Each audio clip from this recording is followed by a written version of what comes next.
Muy buenos días, bienvenidos a Ana lee Letra y Sentido. Vamos a continuar con la lectura de Don Bosco y su tiempo de Hugo Wast. Entonces habíamos quedado por aquí, eh, que despertaba envidias, ¿no? Esta obra maravillosa de Don Bosco eh, despertaba envidias. Algunos clérigos que han fundado otro oratorio imitando a Don Bosco y obtenido de la municipalidad, la iglesia de los Molinos Dora, es decir, que obtenían recursos del Estado, ¿no? Quieren ganar el Bersaglieri para que organice con ellos un batallón. El mismo Brosio lo refiere así con la mayor ingenuidad. En el 1850 a 1851 se habían conjurado para reducir el oratorio a nada, así decían ellos, y entre los jefes de la conjuración estaban algunos señores sacerdotes que frecuentaban el oratorio. Claro, y aquí esta frase célebre, esta frase conocida por todos, dicho popular, no hay peor cuña que la del mismo palo, ¿no? E incluso los sacerdotes que frecuentaban el oratorio querían destruir esa obra. Esto nos habla de la lucha, ¿no? La lucha que inicia cuando uno trabaja para el bien, cuando uno hace, hace una obra para la gloria de Dios, siempre se levanta cierta resistencia, ¿no? Continuamos entonces con la lectura. Regalos, almuerzos, invitaciones a paseos. Un día le dan 30 liras. Brosio las acepta, pero se acuerda luego de los 30 dineros de Judas, y para no ahorcarse de remordimiento las da a un pobre y va a referir a don Bosco la aventura. Un gran consuelo, refiere él mismo, tuve en aquellos momentos y un gran apoyo del teólogo Borel. Este maravilloso sacerdote, aunque agobiado de gravísimas ocupaciones, se ingeniaba para prestarme su ayuda, aun robando horas al sueño. La obra, a pesar de todos sus enemigos, prosperaba rápidamente. El 1 de abril del 49 alquiló toda la casa de Pinardi. Los otros inquilinos, gentes de mal vivir, intentaron con amenazas y escándalos prorrogar sus propios contratos de alquiler, y Pinardi, por librarse de ellos, ofreció en venta la casa. Pedía 80.000 francos. Pero don Bosco tenía genio de financista y se dejó rondar. Entretanto, hacía tasar el caserón y sabía que no valía la tercera parte.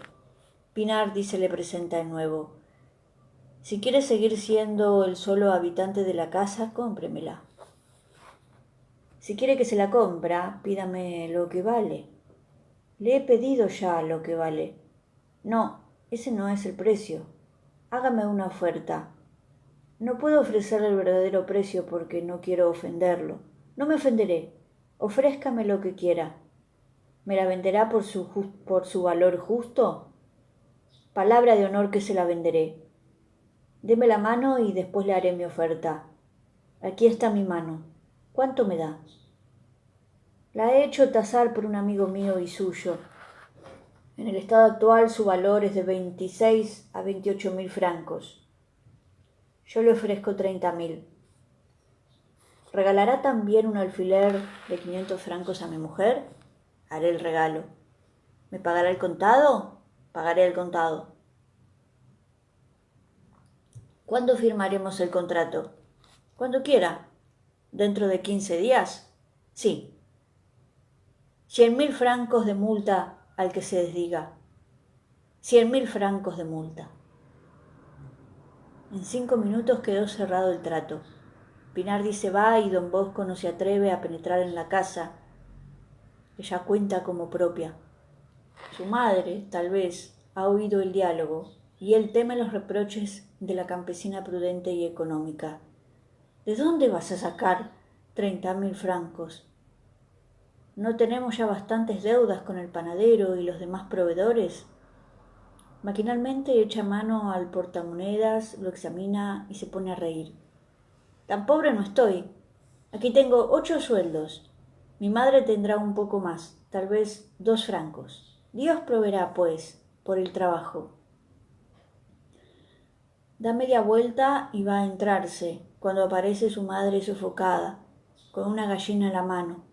Los muchachos le han abierto el gallinero y ha tenido que correr por los prados vecinos juntándolas.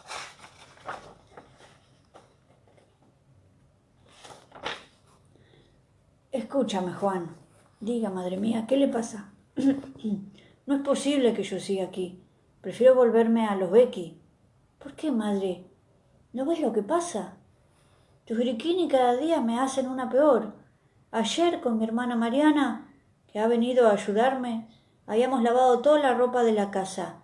Tendida al sol era una hermosura verla de blanca que estaba. Uno de ellos me ha cortado la soga y me ha revolcado la ropa en la tierra. El Bersaglieri, con sus soldados, me deshizo la huerta. Me ayudó a repararla, sembré de nuevo, y los biriquini me han abierto el gallinero, y las gallinas se han comido lo que ellos no han pisoteado. Se pelean en la calle, destrozan camisas y calzones. Yo no sé si juegan los botones, porque no les duran, y me esconden todo lo que rompen para que no los regañe. Me sacan las cacerolas para que no sé qué diabluras, y pierdo medio día en buscarlas. No, decididamente no. Mi pobre cabeza no resiste la confusión de tus biriquini. Yo te dejo y me voy a mi casita de los Becky para vivir y morir en paz, que es la gracia de Dios. El hijo no aparta los ojos del querido rostro de la vehemente viejita. Cuando ella se ha desahogado, él le toma cariñosamente ambas manos, se las junta y le muestra un crucifijo pendiente en la pared. Los áridos ojos de mamá Margarita se llenan de lágrimas. Tienes razón, responde dulcemente. Él padeció más por nosotros. No seríamos impacientes si fuésemos humildes. Por ese día, don Bosco no habló a su madre del negocio. No estaba la Magdalena para tafetanes, como dice el refrán. Se acordó que el abate Rosmini alguna vez le había ofrecido un préstamo de 20.000 francos y le escribió ofreciéndole en garantía una hipoteca sobre la misma casa. Rosmini le responde favorablemente: faltan 10.000 francos, es domingo. El día ha sido nubloso y la noche cae triste y cruda sobre aquel Turín lleno de toda suerte de preocupaciones. ¿Qué hacer? A las últimas luces ve aparecer la frágil silueta de su gran amigo don Cafaso. Las muchas tareas no le dan espacio para visitarlo a menudo. De tarde en tarde, cuando va al Rondó, lugar próximo, donde se ahorca a los criminales, a quienes auxilia hasta el patíbulo, suele llegar, transido de pena, pero consolado con la muerte de su santo ahorcado, como él llama a su pobre cliente, seguro de que ya está en el cielo. Pero hoy domingo se descansa también en el Rondó. ¿Qué graves negocios le traen aquella visita? Oh, don Cafaso, cuánto gusto de verlo. Seguro que es una buena noticia, lo conozco en su cara. Buena de veras. La condesa Cusasa Riccardi, que conoce la obra del oratorio, me ha entregado 10.000 liras para usted. Dios gracias. Es lo que se llama el queso rallado en los macarrones, exclama don Bosco, besando la mano que le entrega aquel oportuno socorro.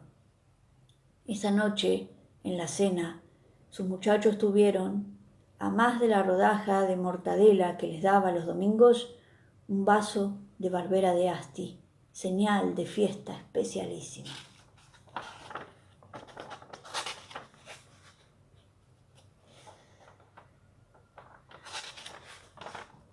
Capítulo 15. El gris. Ha innovado el estilo de aquel clero empingorotado que cuando niño lo entristecía con sus maneras desdeñosas.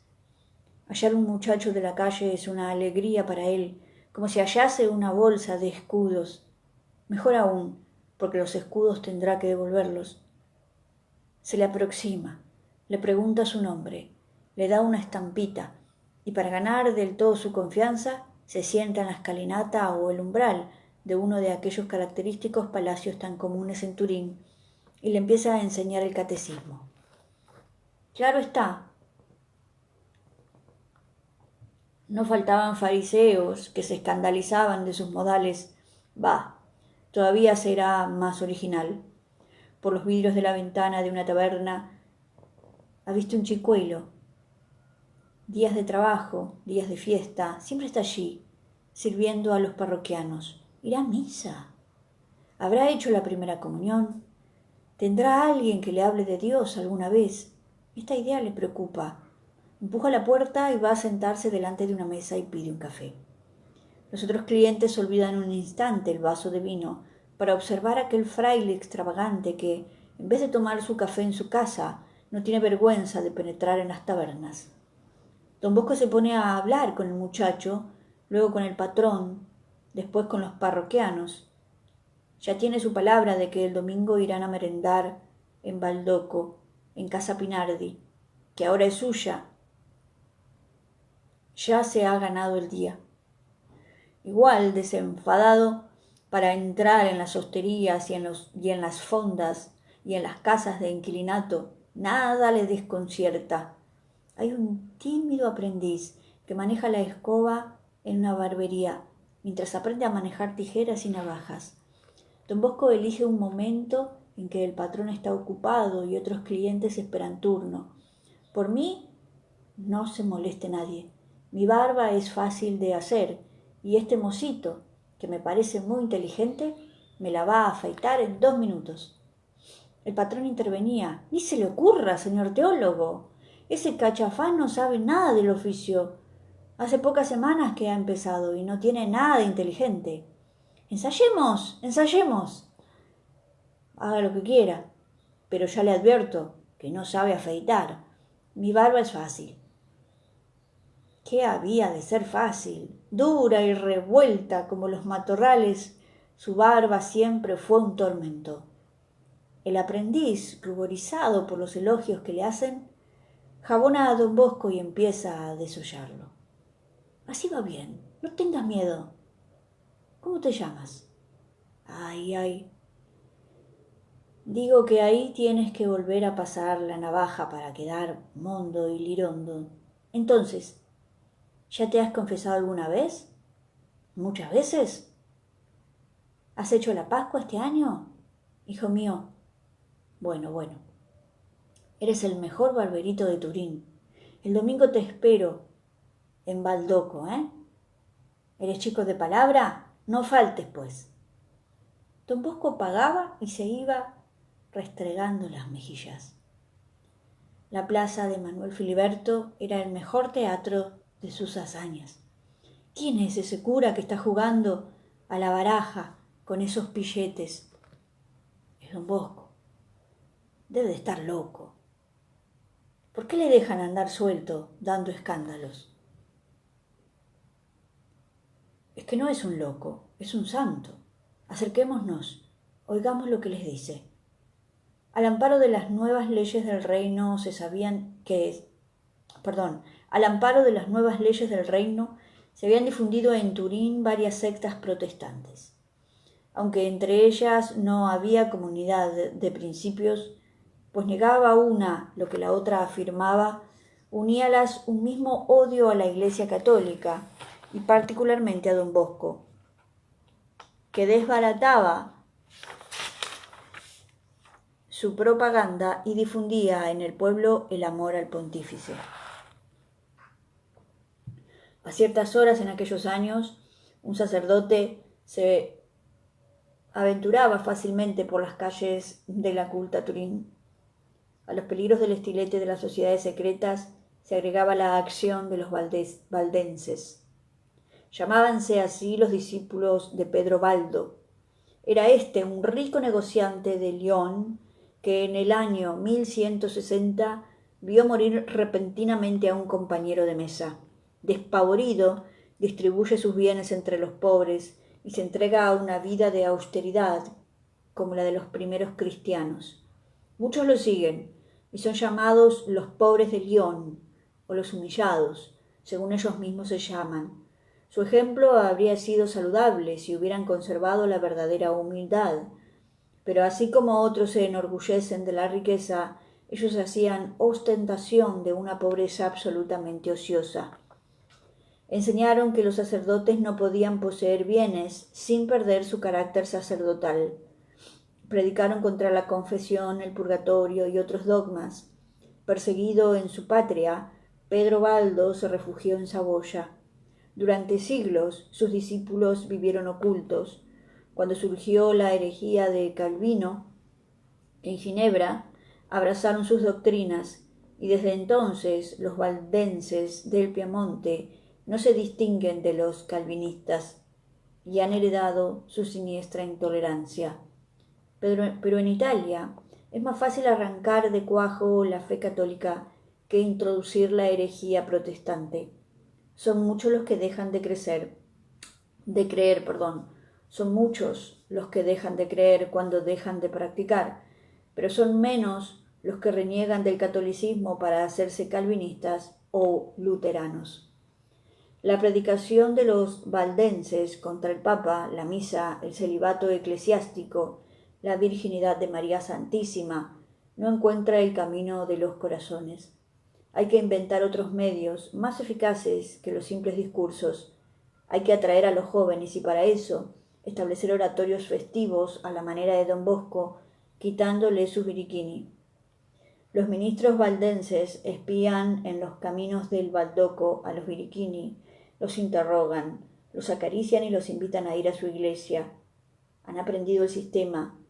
Les ofrecen darles cada domingo 2 mutas, moneda corriente de los estados sardos que valía 8 sueldos. Además, un hermoso libro. Muchos de los biriquini se dejan seducir y acuden a la iglesia calvinista y cobran sus 2 mutas y reciben un libro contra la confesión, el Santio, sacerdote católico apóstata.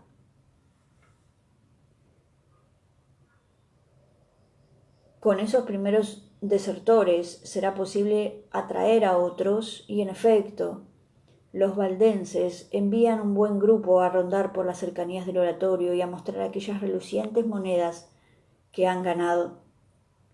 Trabajo inútil ese domingo. Al siguiente ya no vienen en son de paz, sino con los bolsillos llenos de piedras y atacan a pedrada limpia a los que juegan en el patio de Casa Pinardi. Los biriquini fieles, desconcertados y heridos, huyen a refugiarse en la iglesia y en las habitaciones, pero acaban por perder la paciencia y en número mayor salen al camino y rechazan el asalto a puñadas y a hondazos. Durante meses renováronse aquellas tristes batallas que la policía no cuidaba de impedir. Ni la seducción ni la violencia daban resultado. Los valdenses apelaron a la astucia. Secretamente habían seducido a cierto fray Vital Ferrero franciscano, tenido por hombre piadoso y a quien Don Bosco solía invitar a almorzar. Como se acercase la fiesta de San Francisco de Sales, encargóle el panegírico y el fraile no desperdició la oportunidad. Subió al púlpito y en dialecto piamontés, para ser mejor entendido por los biriquini, hizo una extraña descripción de las virtudes del santo. Y para terminar explicó con estilo de parábola que divisaba una zorra pestífera agazapándose en los matorrales para inficionar el mundo. Pero un águila desde las nubes la descubría y la atacaba. ¿Sabéis quién es la zorra? La Iglesia Católica. ¿Sabéis quién es el águila? Lutero.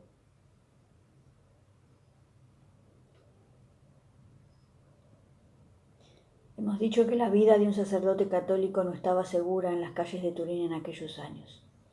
Agreguemos que los que pertenecían a ciertas congregaciones o instituciones religiosas no estaban seguros ni siquiera en sus casas.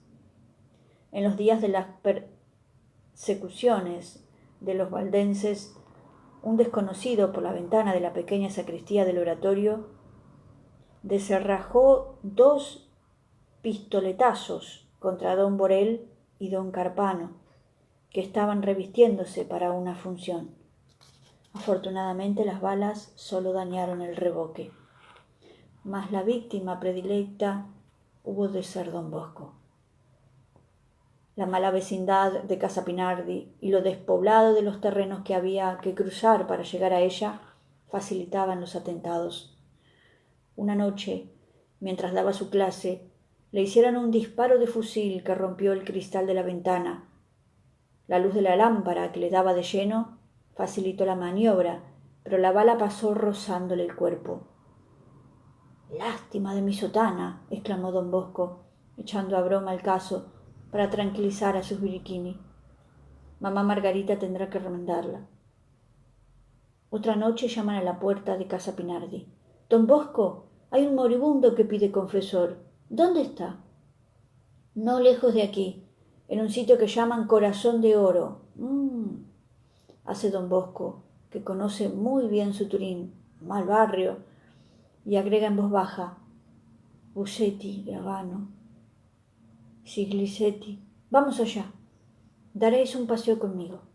Acuden 3 o 4 de sus más fieles y robustos biriquini. Los que han ido a buscarlo, en viéndolo aparecer con aquella escolta, le dicen: «No hay necesidad de compañía. Nosotros acompañaremos al señor abate de ida y de vuelta. No se preocupen. Estos jóvenes gozarán tomando el fresco». «Es que el enfermo se agravará viendo entrar tanta gente». «No entrarán», responde don Bosco, dulce y obstinado. «Vamos allá». Por las calles lóbregas y estrechas del viejo Turín lo conducen a un caserón, en cuyo gran patio desierto brilla la lucecita de uno de esos nichos que es frecuente hallar en las casas antiguas del Piamonte.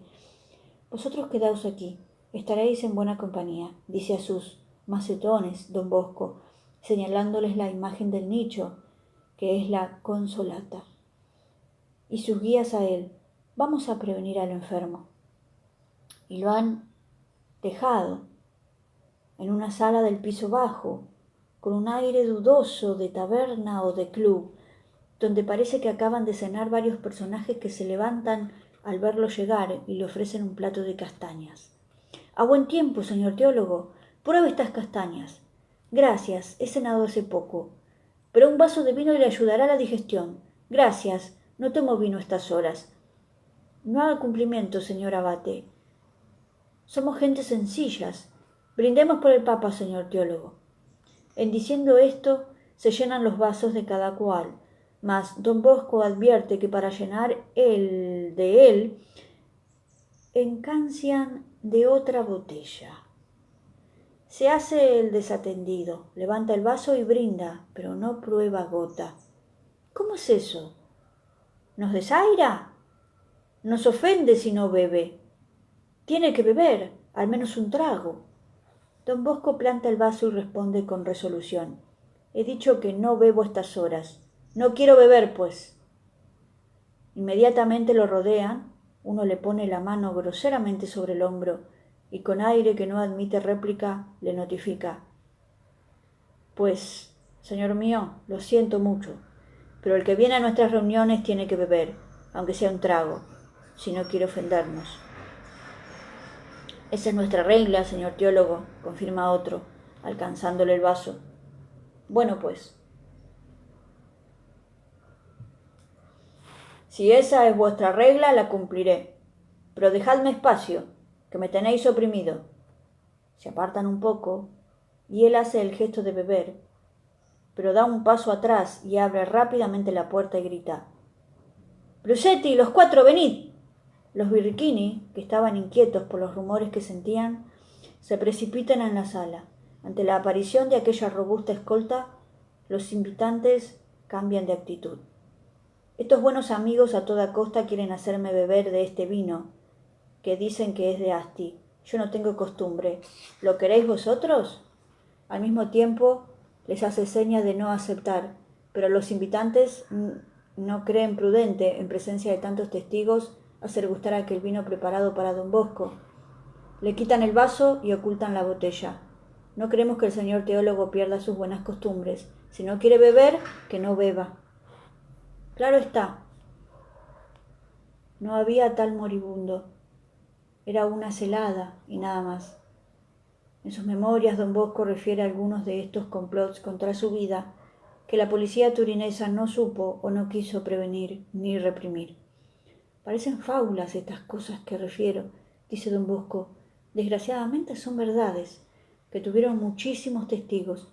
Una tarde de agosto, a eso de las 6, estaba yo a la entrada del oratorio con mis muchachos. De pronto, un cierto conocido y beneficiado mío aparece cuchillo en mano, furioso, persiguiendo a un clérigo, a quien había confundido conmigo. Al verme, advierte su error y me atropella. Tuve apenas tiempo de trepar la escalera y refugiarme en las habitaciones de arriba y trancar la puerta, contra la cual aquel frenético empezó a golpear. Se avisó a la policía, a la cuestura, a los carabineros. Solamente a las 9:30 vinieron 2 carabineros y lo llevaron a la misión. Al día siguiente, el cuestor mandó un empleado a preguntarme si perdonaba a mi ofensor. Contesté que sí lo perdonaba, pero que en nombre de la ley suplicaba a la autoridad que custodiase mejor la habitación y la persona de los ciudadanos. Como un mes después, un domingo, al anochecer, fui llamado a prisa a confesar a una enferma que estaba por morir en casa Sardi, cerca del refugio. Por lo que ya me había ocurrido, invité a varios de mis jóvenes, entre ellos Juan Busetti y Jacinto Arnau, que se quedaron junto a la escalera. Entré y vi una mujer que estaba jadeante, como si agonizara. Invité a salir a los 4 que había en la pieza. Con grandes voces, la mujer se puso a gritar: «Antes de confesarme, quiero que ese bribón que está frente a mí retracte la calumnia que me ha imputado». Aquella parece una señal convenida. Se entabla una discusión entre la simulada enferma y sus 4 amigos. De la discusión pasan a los puñetazos. Apagan la luz y comienzan a descargar palos en la oscuridad, dirigidos al sitio donde está don Bosco. Este adivina el juego y rápidamente enarbola una silla, se la pone en la cabeza a guisa de escudo y corre a la puerta. Pudo escapar, no sin alguna herida, pues uno de aquellos liberados garrotazos le llevó la mitad del pulgar izquierdo. Nunca he podido saber, añade, el verdadero motivo de aquellos atentados, mas parece que fueron, según se decía, para hacerme desistir de calumniar a los protestantes. La vida de don Bosco, en pleno siglo XIX y a vista de 1000 testigos, tiene aventuras increíbles, dignas de la leyenda adorada. Los biógrafos hipercríticos las desdeñarán. Nosotros creeríamos mutilar la verdad histórica si no la recogiéramos. Lo inverosímil, lo sobrenatural, fue lo natural en este hombre sencillo, prosaico, realista. ¿Cómo olvidar al Gris? El Gris fue un perro, un imponente ejemplar de esa raza fuerte y ágil de los perros de pastor, que apareció de improviso una tarde en el año 54 y fue hasta 1866 un guardián de don Bosco. ¿De dónde venía? ¿Quién era su dueño?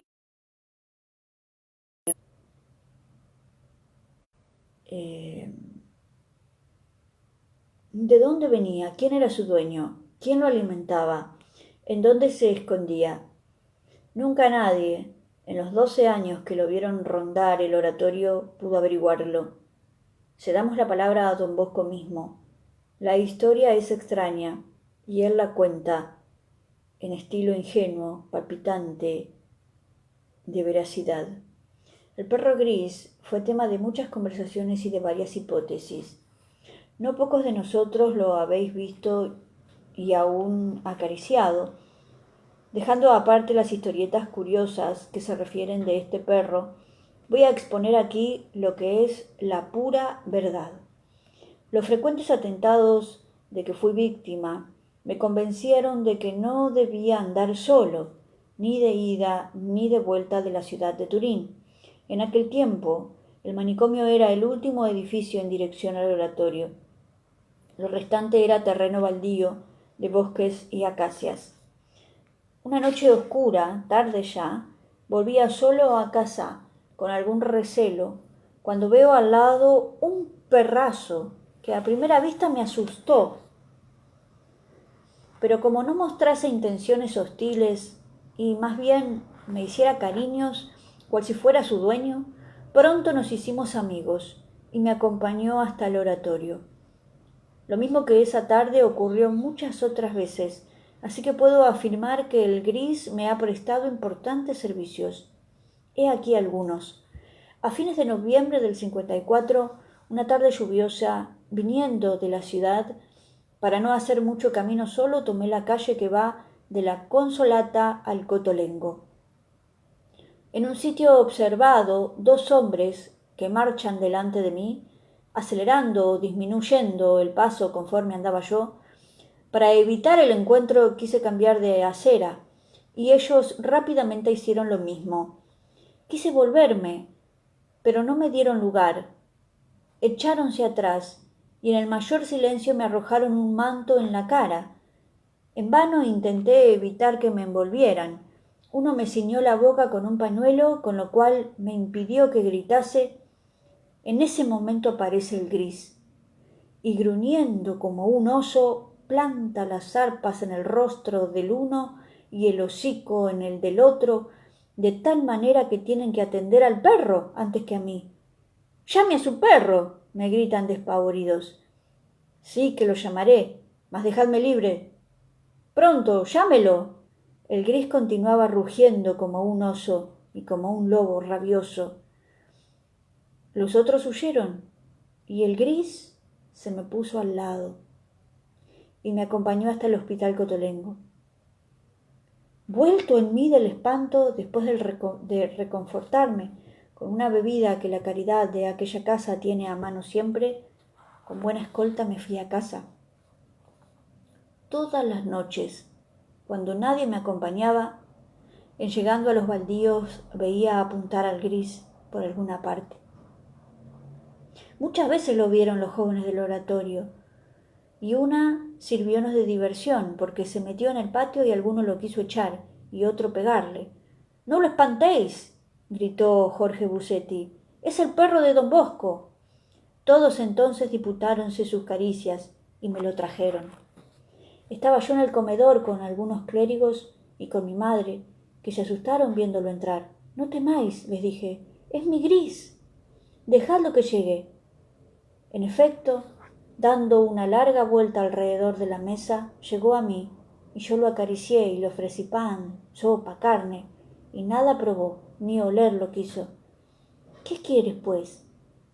No hizo más que menear la cola y sacudir las orejas. —Come o bebe, o estate quieto. Apoyó el hocico en mi servilleta, cual si quisiera hablarme o darme las buenas noches. Luego, con maravilla de todo, se fue. Recuerdo que ese día había venido tarde y que un amigo me trajo en un coche. La última vez que vi al gris fue en 1864. Iba de Murialdo a Moncuco, a casa de mi amigo Luis Moglia.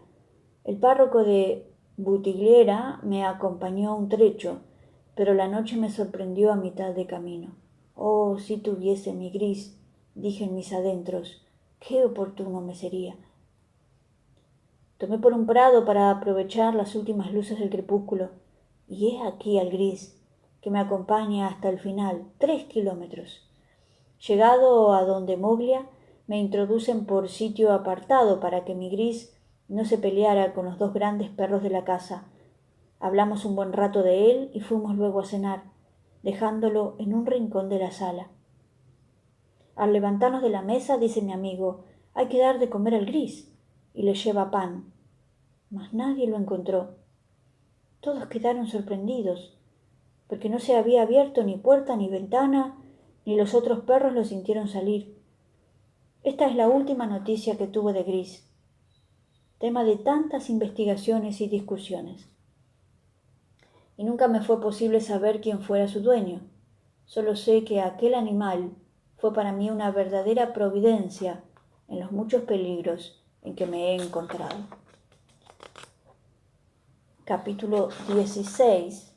Triste final de un rey. Dijimos que en Turín había un nuevo rey, Víctor Manuel II. ¿Cómo desapareció del escenario Carlos Alberto, la primera figura del vasto drama del Resurgimiento? Aquel pobre rey, peloteado alternativamente por su ambición, su conciencia y las logias, se lanzó a la guerra cuando menos lo quiso, pero con esa aptitud de excitarse que tienen las voluntades débiles, abrazó con bravura su partido y aún tuvo la arrogancia de aquella frase que inflamó la península: Italia fará da sé. No quería más alianza que la de los pequeños príncipes italianos. Las grandes potencias, Francia, Inglaterra, Prusia, no dejarían de discutirle los frutos de la victoria y hasta intentarían cobrarse con tierra italiana el precio de su ayuda. La fortuna le sonrió al comienzo de la guerra. Milán votó la adhesión al Piamonte. Venecia, que se había declarado república, renunció a su independencia y se entregó también a Carlos Alberto, y el hijo segundo de éste, el duque de Génova, fue elegido rey de las dos Sicilias por el Parlamento de Nápoles.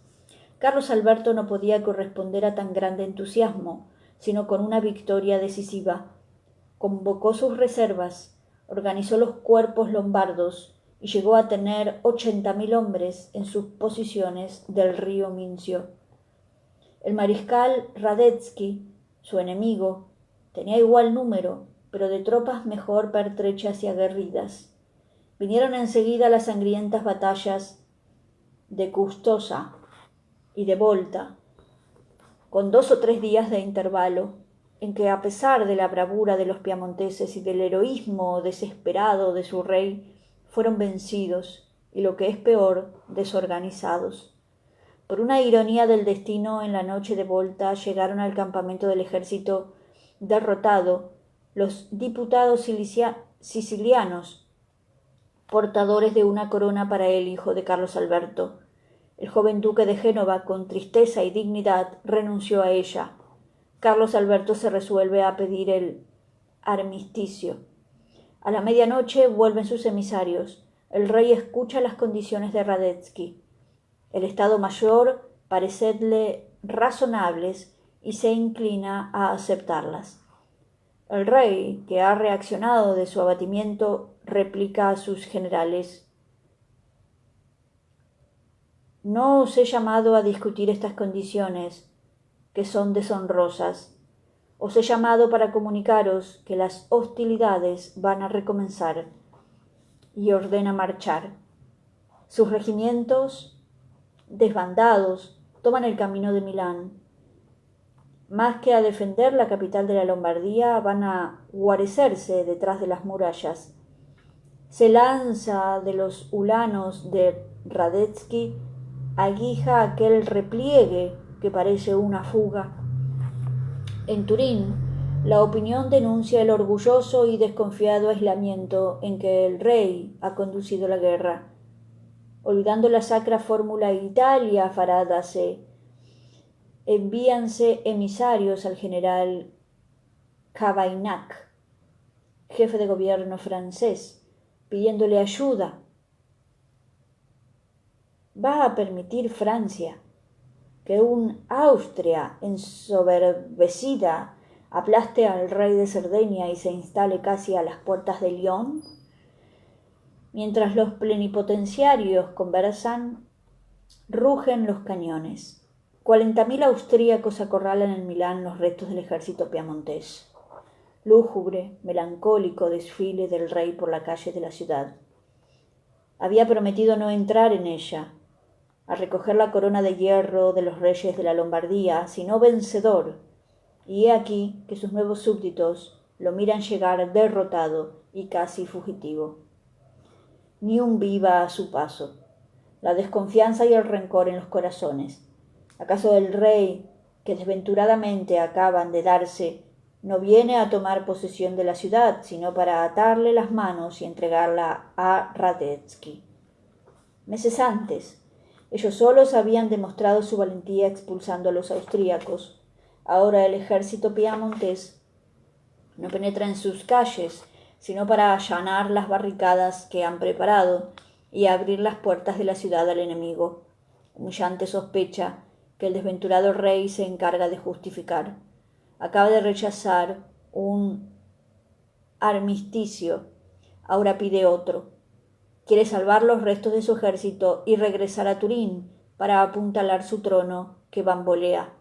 Después, mejor preparado, recomenzará la guerra. A duras penas sus emisarios consiguen llegar a las líneas austríacas.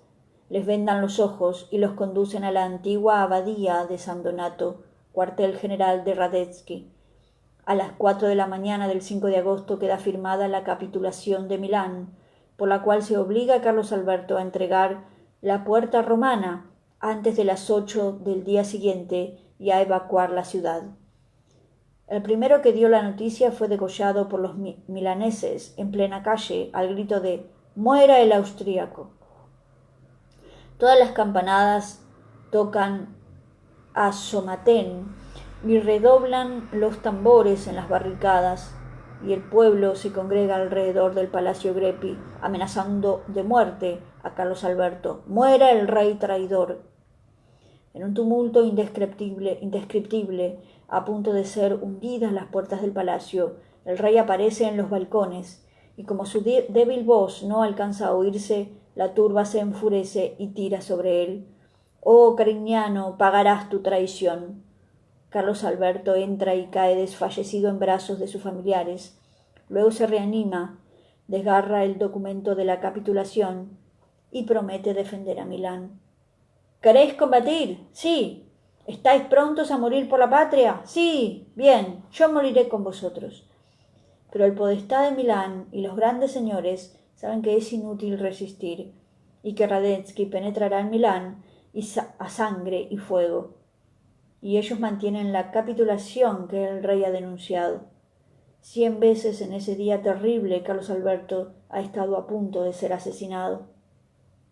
Llega la noche, tremendo, llega la noche, a favor de las sombras y entre peligros infinitos, disfrazado de gendarme, consigue huir por los jardines del palacio. A las 11 franquea la puerta Bersellina y se halla en medio de sus tropas. Y a las 8 de la mañana del 6, por la puerta romana, penetran los ulanos al galope, mientras los caminos de Suiza y del Piamonte aparecen atestados de gente. 120.000 personas, los 2/3 de la población, que no habiendo podido morir entre los escombros de su ciudad, prefieren emigrar a vivir bajo la tiranía de los austríacos. Los oficiales de Radetzky y los de Carlos Alberto confraternizan, festejando la terminación de la guerra. El ejército piamontés renuncia a abatirse por los lombardos. Está irritado contra los milaneses, que lo acusan de traición, y harto de heroísmo estéril y de inútiles padecimientos. Pero la guerra no ha terminado. Es sólo un armisticio para dar tiempo a los plenipotenciarios que deben ajustar las condiciones de la paz. Esta paz no puede ser gloriosa a pesar de que Inglaterra y Francia no permitirán que Austria, aprovechándose de su victoria, aplaste al Piamonte. Carlos Alberto mismo ni cree ni desea una verdadera paz. Quiere tiempo, no más para reorganizar su ejército y recomenzar la guerra.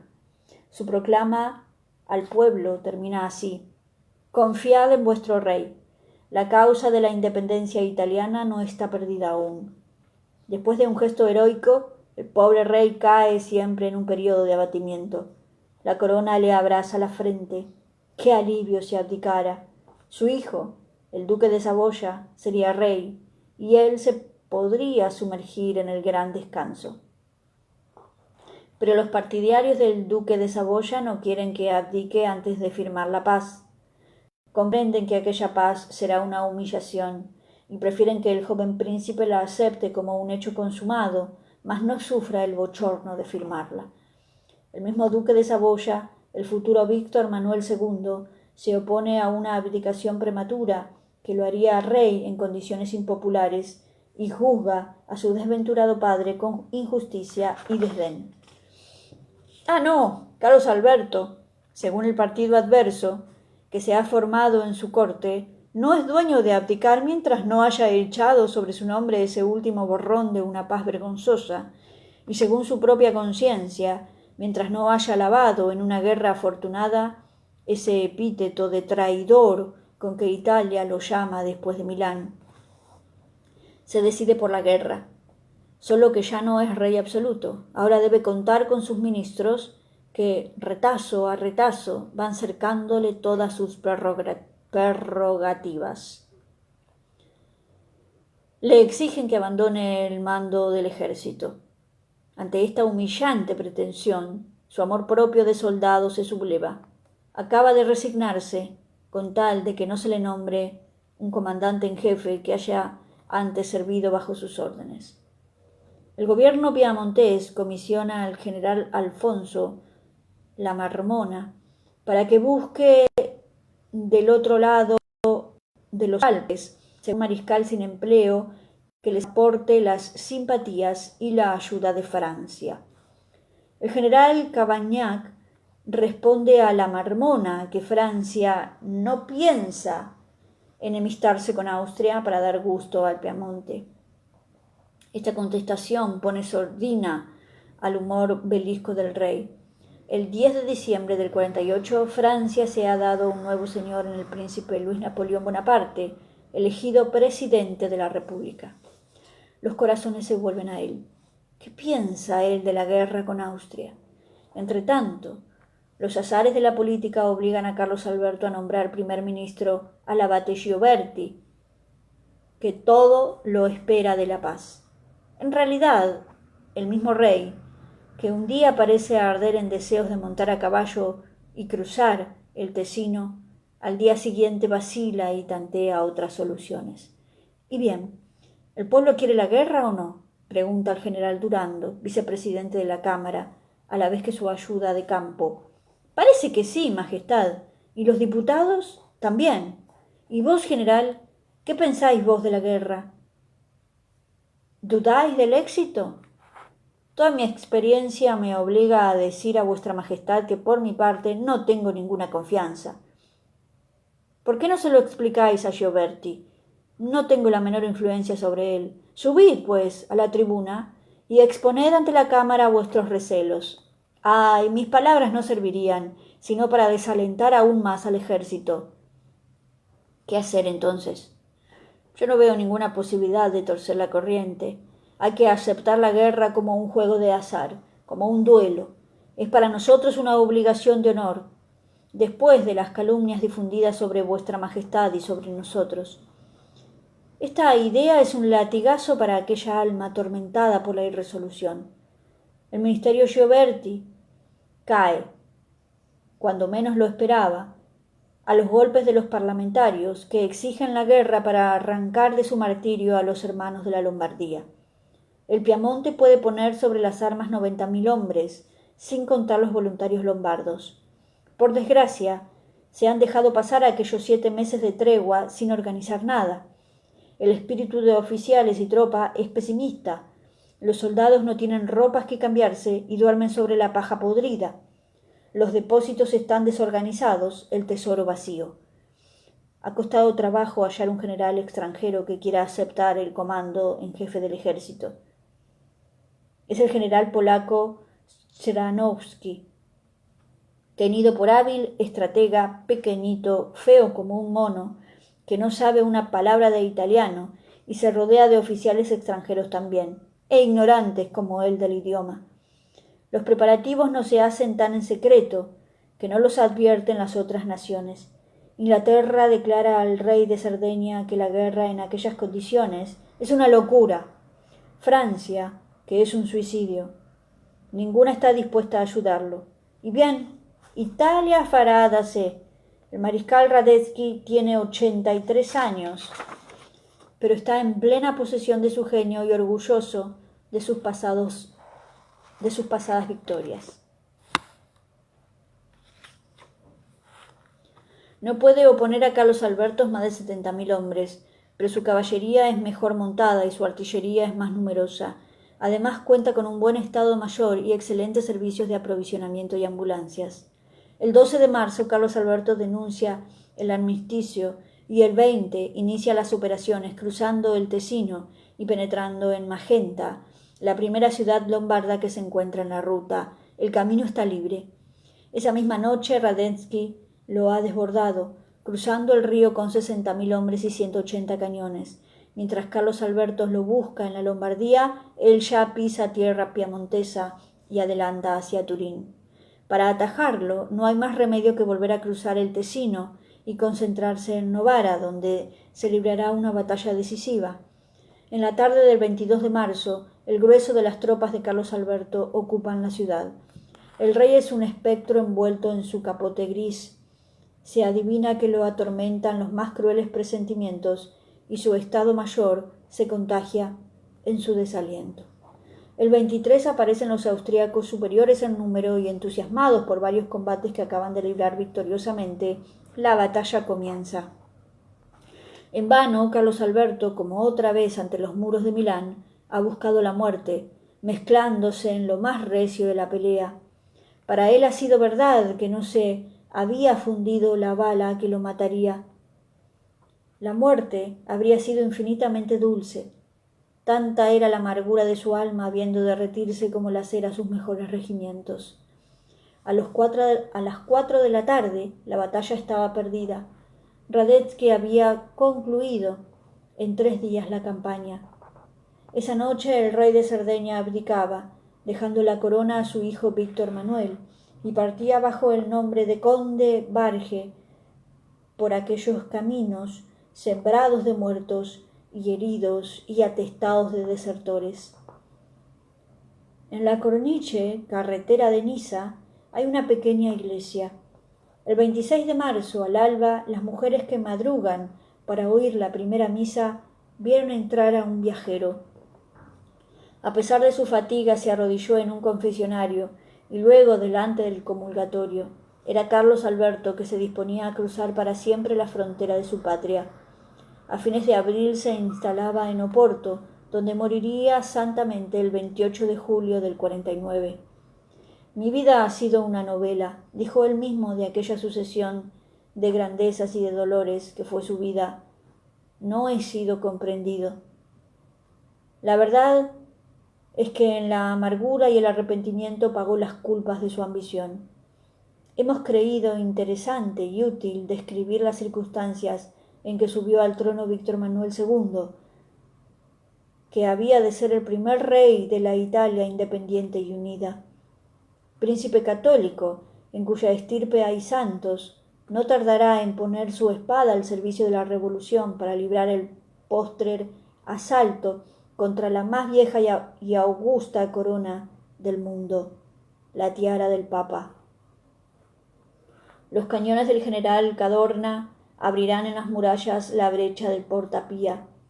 El rey de Cerdeña entrará por allí, expulsará del Quirinal a su legítimo dueño y será rey de Roma. Si penetráramos los secretos de Dios, sabríamos si el gran drama de la revolución contra la Iglesia ha terminado aquí para siempre.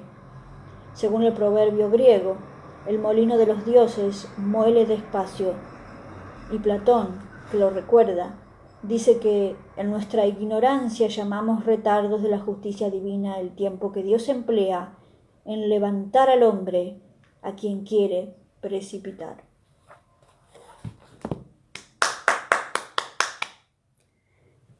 El tiempo que Dios emplea en levantar al hombre. Hasta mañana.